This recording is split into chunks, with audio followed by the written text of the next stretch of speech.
परीक्षण करके ये बात सिद्ध कर ली कि गोमूत्र को पान करने से बड़ी बड़ी बीमारियां समाप्त हो जाती हैं। होती है कि नहीं? अब आप लोग तो ज्यादा हाँ भी नहीं कर रहे, हम थोड़ी पिला रहे हैं। अच्छा 14 तारीख को देखते हैं कौन कौन पीता है, वहां पिलाएंगे उद्घाटन में। अरे भैया, गौमूत्र पीने से शरीर के रोग तो मिट ही जाते हैं, मन के रोग मिट जाते हैं बाबूजी। कल हमने मानस रोगों की चर्चा की थी, तो जो मन के रोग है ना, वो मन के सूक्ष्म से सूक्ष्म रोग भी गोमूत्र के पान करने से समाप्त हो जाते हैं। ऐसा हमारे महर्षियों ने शोध करके लिखा है। गोबर आदि से स्नान करने से शरीर में बड़ी सात्विकता आ जाती है। गोबर से, गोमूत्र से स्नान करो। कभी देसी गैया का थोड़ा सा गोबर लेके शरीर में लेपन करके उससे स्नान करिए, कैसी सात्विकता आ जाती है। लेकिन हम लोगों को तो केमिकल वाले साबुन लगाने की आदत पड़ गई। शैम्पू तरह तरह के, चाहे जैसे बने हों, केमिकलों से बने हैं कि पता नहीं किससे बने हैं, वो लगाएंगे, उसमें अपना गौरव समझेंगे, हम पढ़े लिखे हैं, आधुनिक हैं। अच्छा, आधुनिकता की दौड़ में हम लोग जाने कुछ भी कर रहे हैं। पता नहीं इन शैम्पू फेम वगैरह जो है, इनमें क्या क्या मिला है।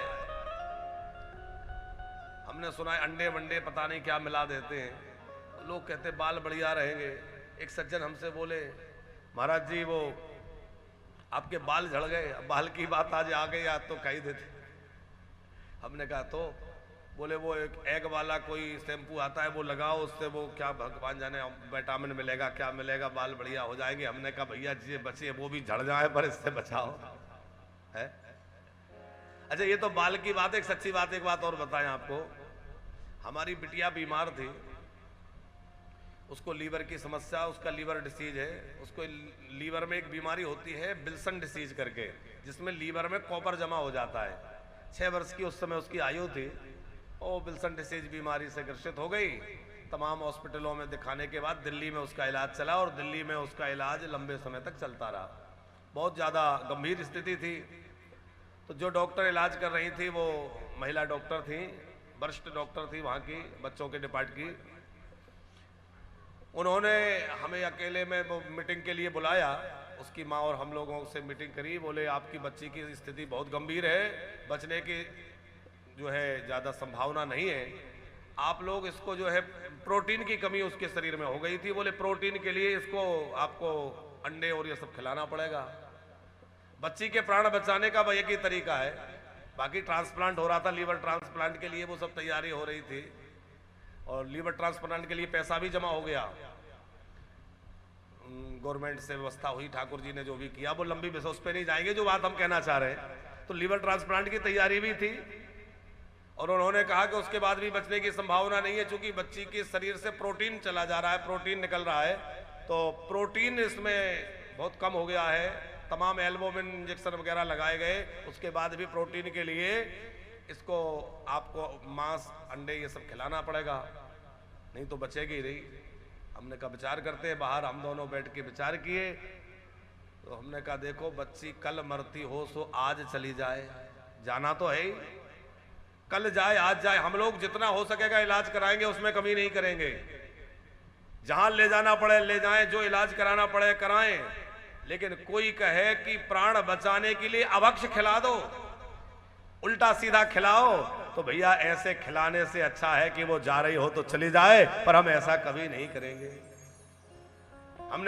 उन्होंने बहुत जोर डाला, बोले करना पड़ेगा। हमने कहा जो होना हो जाए। लेकिन एक बात देखिए, उस भरोसे का परिणाम आप लोग आश्चर्य करेंगे। आप लोगों को एक भरोसा जमे, इसलिए आपसे कह रहे हैं। कहा तो डॉक्टरों ने यह कहा था कि लीवर ट्रांसप्लांट के बाद भी बचने की संभावना नहीं है, 5% संभावना है ट्रांसप्लांट के बाद। आज वो बिटिया साथ में है, कई बार कथा में बैठती है। ट्रांसप्लांट नहीं हुआ। हमने कहा कि हम कुछ नहीं खिलाएंगे, इलाज जितना हो सकेगा सामर्थ्य के अनुसार कराएंगे, भगवान से प्रार्थना करेंगे।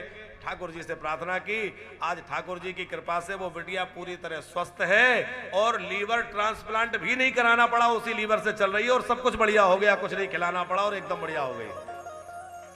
ये बात हम इसलिए कह रहे हैं भैया, भगवान पे भरोसा रखो।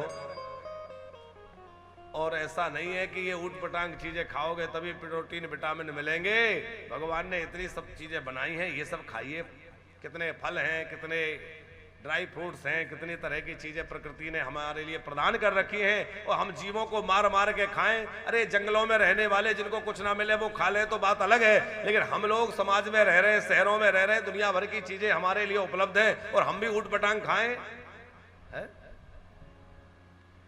एक किसी का हमने एक वो शेर, एक दोहा जैसा वो सुना था, बोले हटा देते हैं उस थाली को जिसमें बाल हो, हटा देते हो उस थाली को जिसमें एक बाल हो, और कैसे खा जाते हो उस अंडे को जिसमें किसी मैया का लाल हो।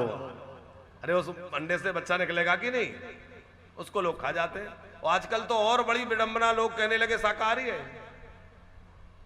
भैया अपना आहार सुधारिए। हम बार बार कथाओं में कहते हैं कि ऊट पिटांग मत खाइए, भगवान ने मनुष्य बनाया है, मनुष्य बने रहिए। और मनुष्य को मांसाहार के लिए नहीं बनाया। लोग कहते हैं सर्वाहारी है, ये सर्वाहारी नहीं है, क्योंकि दो ही तरह के जो है प्राणी है, या तो शाकाहारी या मांसाहारी, और दोनों की अलग अलग पहचान है। जितने मांसाहारी जीव हैं उनकी दाढ़ें बड़ी बड़ी होती है, नुकीली होती है कि नहीं। बिल्ली को देखो, कुत्ते को देखो, शेर को देखो, जितने मांसाहारी होंगे उनके दांत दाढ़ें बड़ी बड़ी होंगी। दूसरा उनका एक विशेषता होगी कि वो जब पानी पिएंगे तो जीभ निकाल के चप चप चप करके पिएंगे। और जितने शाकाहारी होंगे उनके दाढ़ दांत जो है बड़े नहीं होंगे, क्योंकि उनको कोई चीरफाड़ तो करनी नहीं होंगे। दूसरी बात, जब वो पानी पिएंगे तो श्वास से खींच के पिएंगे। आप गाय को देखिए, बकरी को देखिए, पीते हैं कि नहीं। गाय भूखा मर जाए पर मांस नहीं खा सकती। गधा, गधे को तो सब लोग गधा ही कहते, अरे बोले तो गधा है। कितना भी भूखा मर जाए, कुछ हो जाए, पर मांसाहार नहीं करेगा। घोड़ा है, गधा है, करेगा। लेकिन हम लोग कैसे हैं कि सब कुछ होते हुए भी हम भूखा तो नहीं मर रहे, तमाम खाने पीने की चीजें उपलब्ध हैं, उसके बाद उठपटांग चीजें खा रहे हैं। अब आप विचार करिएगा कि हम जीभ निकाल के पानी पीते हैं कि श्वास से खींच के पीते हैं। हमारे दांत कुत्ते की तरह बड़े बड़े हैं कि साधारण है। और मांसाहारी जो जीव होते हैं उनकी आंतें छोटी होती है। उनका हमने सुना है कि उनकी जो बड़ी आंत है वो छोटी रहती है आकार में, शाकाहारी की बड़ी होती है। तो शाकाहारी के अंदर वो कई दिनों तक भोजन उसमें से निकल के प्रक्रिया होके जाता है, और मांसाहारी में जल्दी हो जाता है। अब वो मांस लंबी आंत में जाएगा, कई दिनों तक सड़ेगा, तमाम विकार पैदा करेगा, बीमारियां पैदा करेगा। इसलिए भैया ऐसी चीजें बंद कर दो। और सरल भाषा में कहें तो पेट्रोल की गाड़ी को डीजल से चलाओगे तो इंजन, गैया की सेवा करो, दूध खाओ, दही खाओ, घी खाओ, पनीर खाओ और मस्त रहो।